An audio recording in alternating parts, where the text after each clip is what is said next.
हम जानते हैं कोलाइड होते क्या हैं। क्रियाकलाप 2.2 के समूह दर्द के द्वारा प्राप्त मिश्रण को कोलाइड या कोलाइडी विलयन कहा जाता है।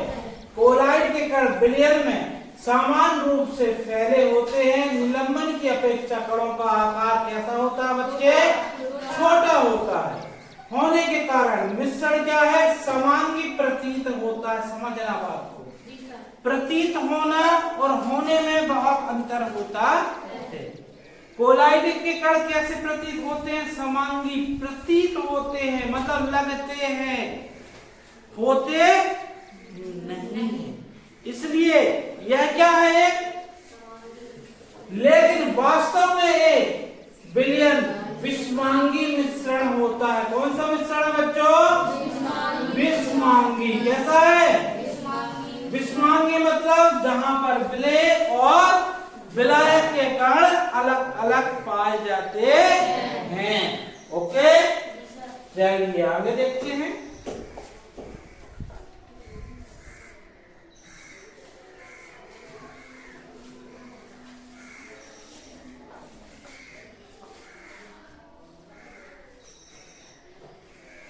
हाँ, कोलाइड के कणों के छोटे आकार के कारण हम इन्हें आंखों से नहीं देख सकते हैं, क्योंकि छोटे आकार के होते हैं, लेकिन है विषमांगी। यह ध्यान रखना है, समांगी प्रतीत होते हैं लेकिन समांगी नहीं है। क्या?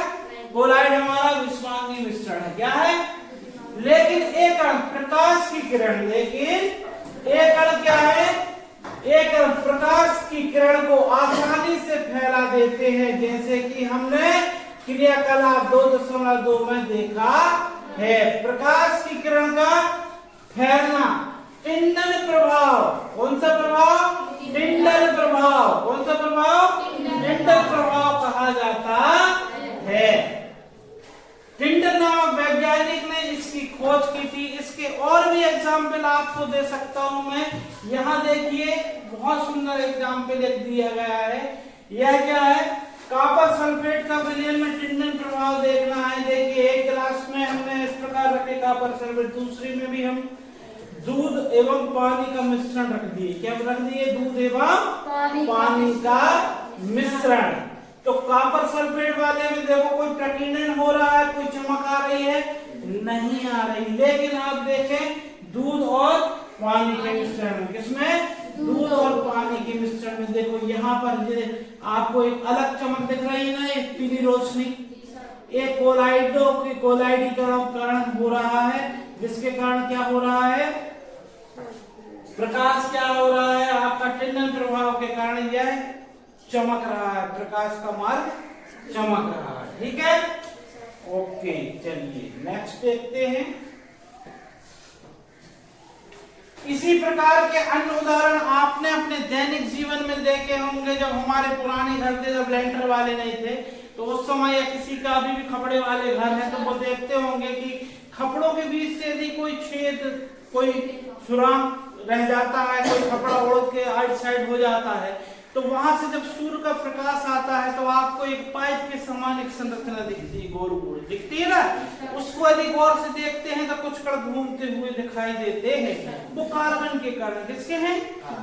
धूल या कार्बन के कण होते हैं, धूल के कण होते हैं, जिससे क्या होता है? प्रकाश का प्रकीर्णन हो जाता है, और वो टिंडल प्रभाव के कारण हमें वो प्रकाश का एक पुंज दिखाई देता है। इसी प्रकार घने जंगलों में आपने देखा होगा कि जब ऊंचाई से पेड़ पौधे लगे हैं बहुत सारे, जो हमारी कैनोपी होती है, मतलब जंगल की छत जो होती है, मतलब जहाँ पर बहुत सारी शाखाएं हैं, पत्तियां हैं, उनके बीच से जो प्रकाश की किरण आती है नीचे, वो भी हल्की सी धुंधली सी दिखती है ना हमें।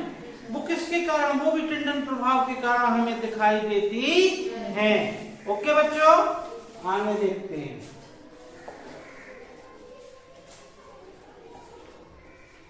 कुछ आपको यहाँ या सारणी दी गई है, आप देख लीजिएगा।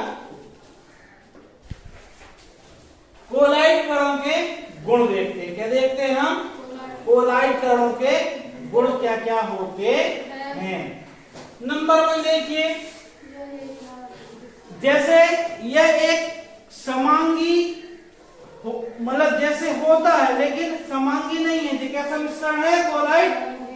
विषमांगी। कैसा है? विषमांगी मिश्रण होता है। कैसा मिश्रण होता है? विषमांगी मिश्रण होता है। कोलाइड कणों का आकार इतना छोटा होता है कि हमें हमारी साधारण आंखों से इनको हम नहीं देख सकते हैं, साधारण आंखों से दिखाई नहीं देते हैं। ये इतने बड़े होते हैं कि प्रकाश की किरण को फैला देते हैं तथा इसके मार्ग को दृश्य बनाते हैं। मार्ग को कैसा बनाएंगे? दृश्य बनाते हैं। जब इनको शांत छोड़ दिया जाता है तब ये कण तल पर बैठ जाते हैं या स्थायी हो जाते हैं। जिस प्रकार कभी कंदला पानी गुंडी में भर के रख देते हैं घर में हम लाकर, तो वो पानी के जितने भी कण होते हैं वो कहाँ बैठ जाते हैं? तली में बैठ जाते हैं ना। एक छनन विधि द्वारा मिश्रण से पृथक नहीं किए जा सकते, किंतु एक विशेष विधि जिसे क्या बोलते हैं बच्चों? अपकेंद्रण या अपकेंद्रीकरण तकनीक द्वारा पृथक किए जा सकते हैं। किसके द्वारा किए जा सकते हैं? अपकेंद्रण विधि द्वारा पृथक किए जा सकते हैं। तो ये गुण आप ध्यान रखना, आपको निलंबन और कोलाइड में अंतर भी पूछ सकता है, तो गुणों के आधार पे ही आपको अंतर लिखना है। चलिए अब हम पढ़ते हैं क्या हमारा अगला टॉपिक क्या है बच्चों? बताइए फट से।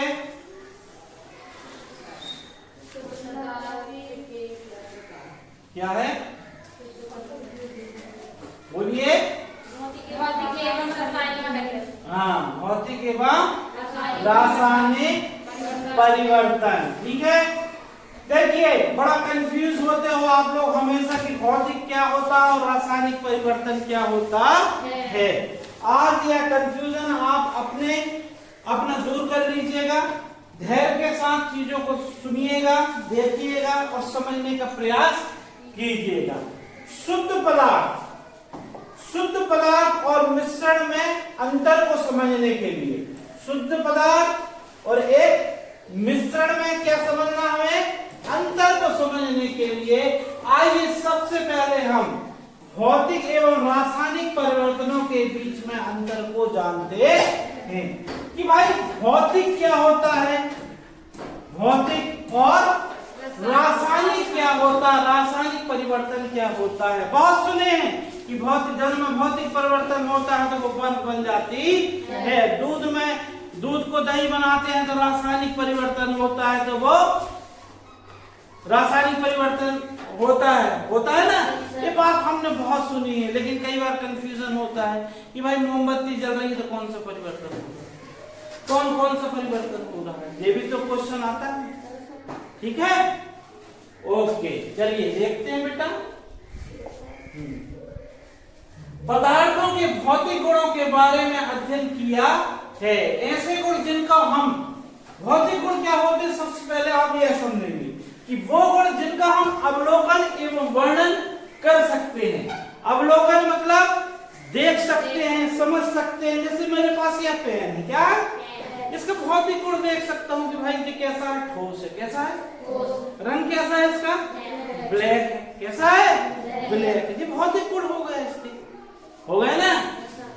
इसके अलावा दृढ़ता कि कितना मजबूत है या कितना लूज है, यह दृढ़ता आ जाएगी। बहाव कि भाई ये पानी की तरह बहता है कि नहीं बहता, ठीक है।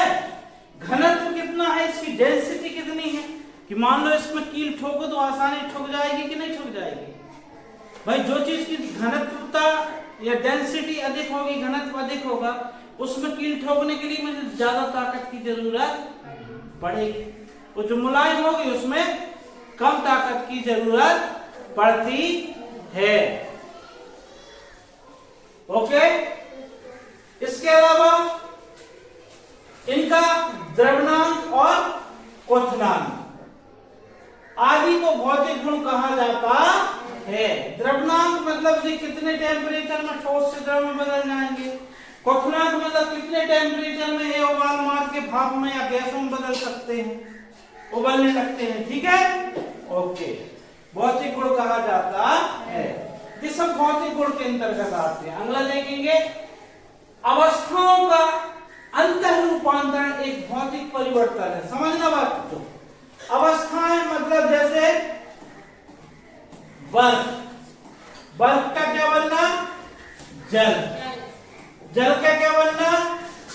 गैस, या गैस ही बोलेंगे, ठीक है, या वाष्प भी बोल सकते हैं, या भाप बोल सकते हैं। क्या बोल सकते हैं? भाप। तो ये अवस्था किसकी अवस्था परिवर्तित हो रही है? हमारे पानी की, पानी की हो रही है ना। ये तीनों अवस्थाएं परिवर्तित हो रही। तो अवस्थाओं का अंतर रूपांतरण एक भौतिक परिवर्तन है।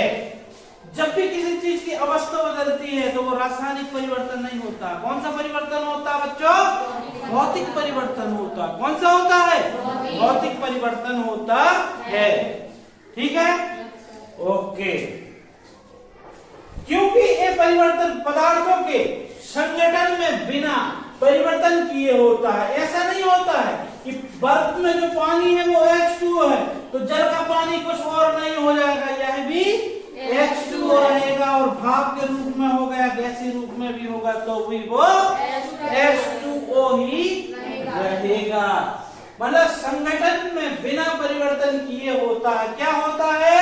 अवस्था में रूपांतरण या परिवर्तन। इसकी रासायनिक प्रकृति में कोई परिवर्तन नहीं होता है। भाई इसका स्वाद भी पानी जैसा लगता है, इसका भी लगता है, और इसको भी खा सकते हो तो इसका भी, या इसको पी सकते हो तो इसका भी, कभी चखे हो तो इसका भी लग सकता है, ठीक है, ओके। अद्यपि बर्फ, जल और वाष्प, इसको हम वाष्प भी लिख सकते हैं। क्या लिख सकते हैं? वाष्प भी लिख सकते हैं। वाष्प अलग अलग देखते हैं और एक भिन्न भिन्न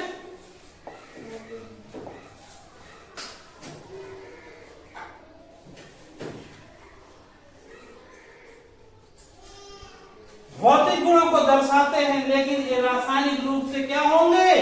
समान होंगे। कि बर्फ में चाहे बर्फ हो वो भी H2O है, चाहे जल हो वो भी H2O है, और चाहे वाष्प हो वो भी क्या है? H2O हुई होती है। चाहे भी बर्फ हो, चाहे जल हो, चाहे वाष्प यानी गैसीय रूप में हो, तीनों रूप इसके हमेशा समान ही होते हैं, ठीक है। जल तथा खाना पकाने वाले तेल दोनों क्या हैं? द्रव। दोनों क्या हैं? द्रव। भाई खाना पकाने वाला तेल देखा है? अरे लगाने वाला तो देखा ही होगा ना। वो भी अपने हाथ में लेते हैं तो यदि नीचे गिरा तो बह जाता है कि नहीं बह जाता? तो दोनों की अवस्था क्या है? द्रव। क्या है? द्रव है। द्रव समझते हो ना? लेकिन इसके रासायनिक गुण कैसे हैं? भिन्न भिन्न हैं। भाई जानते हो पानी का रासायनिक गुण कैसा और इसका तेल का भिन्न भिन्न होते हैं। इसकी गंध और ज्वलनशीलता में अंतर होता है। देखो पानी क्या करेगा?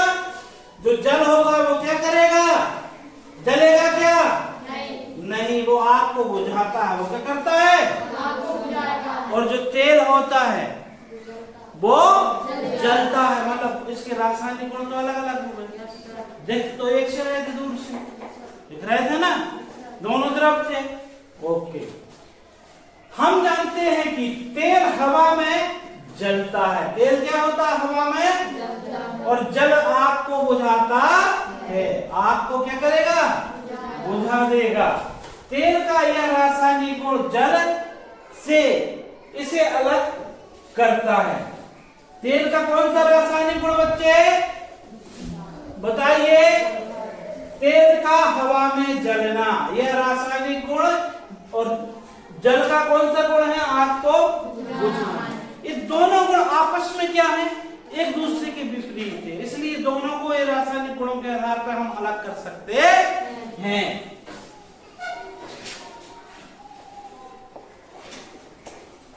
एक जलना एक रासायनिक परिवर्तन है। समझो बात को। जलना क्या है बच्चे? रासायनिक परिवर्तन है। जैसे एक माचिस की तीली को मैं जला दूं तो क्या बचेगा? राख। क्या बचेगी? क्या मैं तीली बना सकता हूँ? नहीं बना सकता, नहीं बना सकता ना। तो यह क्या है?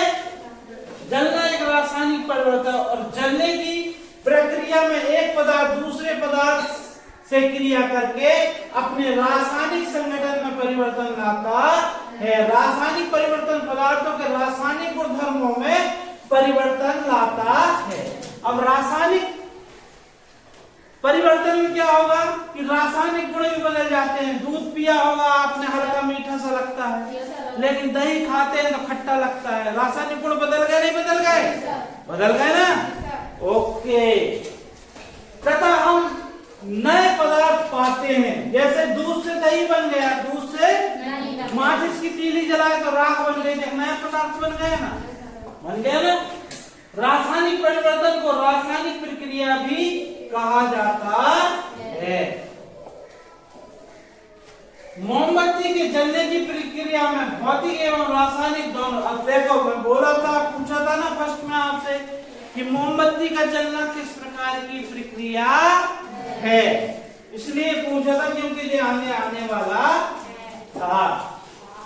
ओके, तो मोमबत्ती आपकी जलने की प्रक्रिया, जलने की प्रक्रिया कैसी है? भौतिक भी है और रासायनिक भी है। कैसी है? भौतिक भी है और दोनों परिवर्तन होते हैं। क्या आप पहचान कर सकते हैं? पहचान कर सकते हैं। कैसे? एक मोमबत्ती जल रही है। क्या जल रही है? मोमबत्ती जल रही है। ठीक है, चलो मान लो एक मोमबत्ती है। ठीक है, इसकी जो ज्योति है क्या है? इसकी ज्योति है, ये जल रही है, जल रही है ना। अब आपने देखा होगा बच्चे कि जब मोमबत्ती को हम जलाते हैं तो यहां से क्या करता है? क्या पिघल की करता है? क्या एक द्रव रूप में गिरता है ना, बूंद बूंद सी। ठीक है, तो जिस कौन सा परिवर्तन हो जाएगा? देखो, जलना हो जाएगा रासायनिक। क्या हो जाएगा? रासायनिक कौन सा हो जाएगा? जलना। और जिस बूंद बूंद करके गिरना, ये क्या हो जाएगा? भौतिक। क्या हो जाएगा? भौतिक। पिघल के वो ठोस से क्या बन जा रही है? द्रव बन जा रही है ना। चाहे वो कुछ क्षण के लिए बनती है, चाहे वो, इसलिए हम इसको दोनों परिवर्तन मानते हैं। ओके, चलिए ये क्वेश्चन है आपके लिए, आप सभी बच्चे इन क्वेश्चनों को हल कर लेंगे।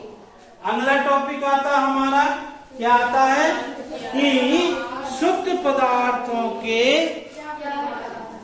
क्या है ना, ये टॉपिक हमारे में। हाँ, चलिए देखते हैं शुद्ध पदार्थ के क्या प्रकार हैं। पदार्थों को उनके रासायनिक संगठनों के आधार पर तत्व यौगिक में वर्गीकृत किया जा सकता है। किसके आधार पर बच्चों? रासायनिक संगठन। किसके आधार पर? रासायनिक संगठन के आधार पर तत्व और यौगिक में वर्गीकृत किया जा सकता है। ठीक है, ओके।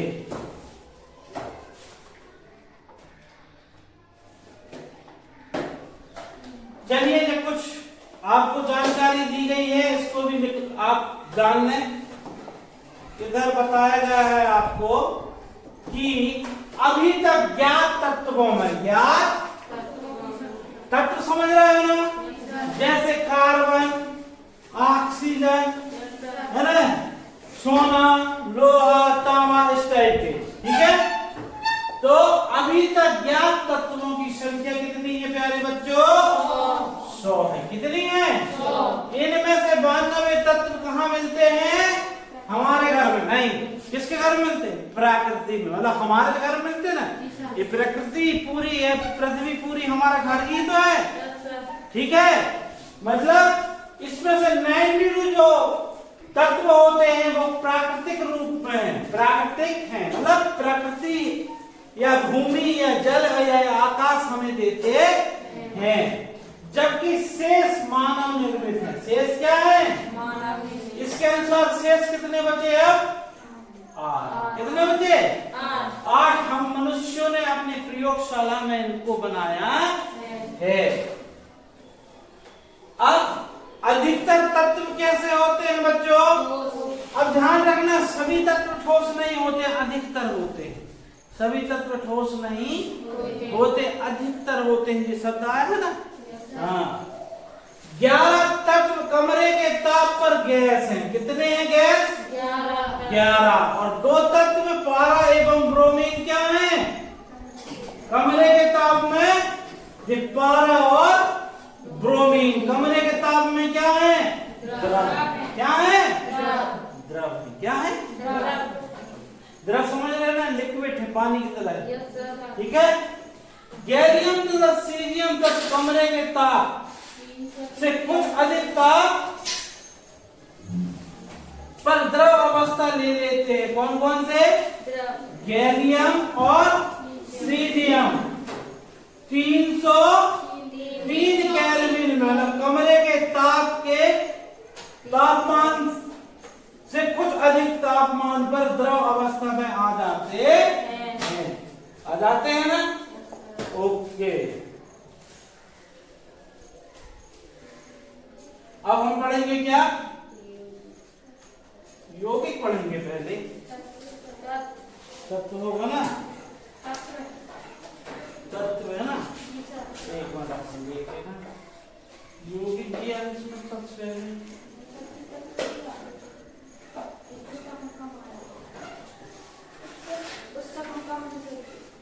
तत्व क्या पढ़ेंगे?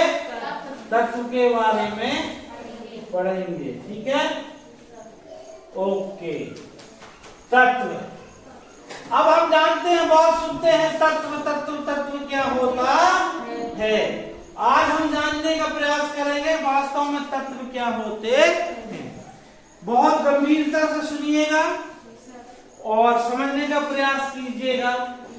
सबसे पहले हमारी पृथ्वी में एक महान वैज्ञानिक हुए जिनका नाम क्या था? Robert Boyle. ये वैज्ञानिकों ने क्या किया? 1661 में सर्वप्रथम तत्व शब्द, ध्यान रखना कौन सा शब्द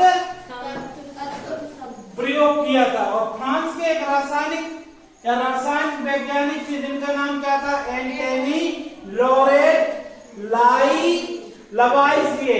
एंटोनी लॉरेंस लवाइसिए। इन्होंने 1773 और 1774 के बीच में, है ना, सबसे पहले क्या किया? तत्व को परिभाषित किया। क्या किया था? तत्व को परिभाषित किया है। परिभाषा का प्रयोग द्वारा प्रतिपादित किया। प्रयोग द्वारा या परिभाषा उस तत्व की निकाली। ठीक है। प्रतिपादित किया। ओके।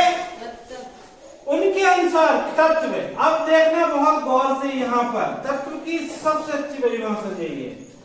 तत्व पदार्थ का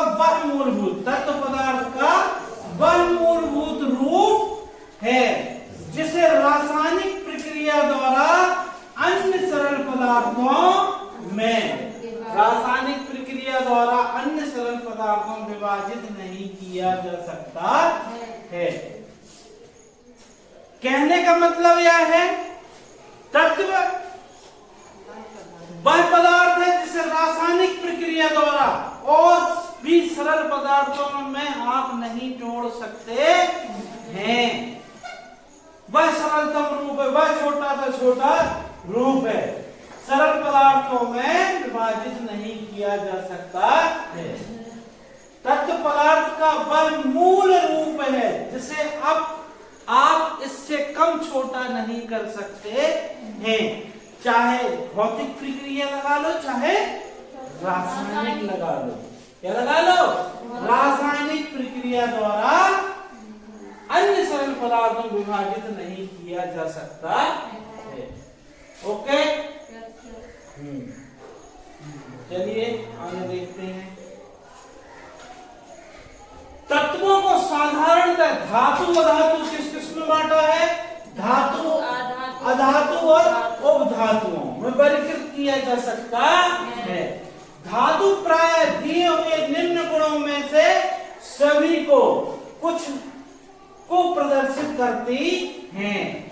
मतलब जो अभी निम्न गुण पढ़ेंगे इनमें से सभी गुणों को प्रदर्शित करेंगी या कुछ गुणों को तो करती ही है। ओके, चलिए, तो कहने का मतलब है किसके गुण देख रहे हैं हम? धातुओं के। क्या देख रहे हैं? धातु। तो धातु कैसी होती है बच्चों? चमकीली होती है। आपने खाना खाते समय कई बार जब खाना नहीं आता अपनी थाली में तो उसमें चेहरा भी देखा होगा, देखा होगा ना, मतलब चमकदार होती कि नहीं होती है? होती है ना। ओके, दूसरा क्या है? चांदी सफेद और सोने की तरह पीले रंग की होती है। ताप तथा विद्युत की सुचालक होती है। ताप और विद्युत की सुचालक। कई बार हम घर में खाना बनता रहता हमारा, तो हमारी मम्मी या हमारे घर के परिवार कोई सदस्य बोल देता थोड़ा ढक्कन हटा देना, क्या कर देना। तो कई बार हम भूल जाते हैं कि जो गर्म भी होगा तो हम डायरेक्ट छीन देते हैं, तो छीनने से वो गर्म लगता है कि नहीं लगता? लगता है ना, ठीक है। तो गर्म लगता है मतलब किसकी चालक हो गई वो? ताप की। किसकी? ताप की चालक हो गई। और हमारे घर में देखना कभी जितनी भी विद्युत लाइन, जितने भी तार होते हैं वो किसके बने हैं? धातुओं के बने हैं। मतलब इसमें बिजली चलती जब तो तार लगाए हैं ना, जब तो हम लोगों ने तार लगाए हैं। ओके, एक तन्य होती है। क्या होती है? आप तार को देखते हैं पतले पतले होते हैं। इस धातु के मतलब धातु में तन्य मतलब इनको खींच के लंबे लंबे तार बनाए जा सकते हैं। ये आधार वर्धनीय होते हैं। इन्हें पीट कर महीन चादरों के रूप में धारा जा सकता है। आपने देखा होंगे बाजार में मिलते हैं टीन वाले चद्दर, मिलते हैं ना, चद्दर मिलते हैं। कैसे बने हैं वो चद्दर? क्योंकि ये आधार वर्धनीयता का गुण है। इनको पीटोगे तो ये पतली होती जाएंगी। आपकी डेस्क जो लोहे की है वो भी तो चद्दरों से बनी हुई है, मतलब आधार वर्धनीयता का गुण नहीं होता तो एक कैसे बनती, एक कैसे बनती, ठीक है। ओके, प्रतिध्वनिकता कौन सा गुण होता है? प्रतिध्वनिकता। आपके स्कूल की घंटी की आवाज आपको सुनाई देती कि नहीं? देती है ना। एक कौन सा गुण है? प्रतिध्वनिकता का गुण ही होता है। ओके, चलिए,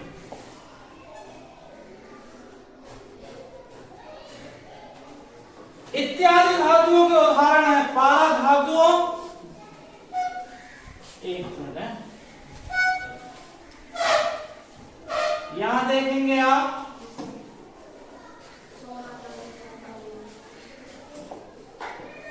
पारा धातु होते हुए भी कमरे के ताप पर द्रव है। ये जानकारी बिल्कुल आपके दिमाग में बैठ जानी चाहिए, ठीक है। पारा जो होता है वो कमरे के ताप में द्रव होता है, इसलिए इसका उपयोग कहाँ होता है?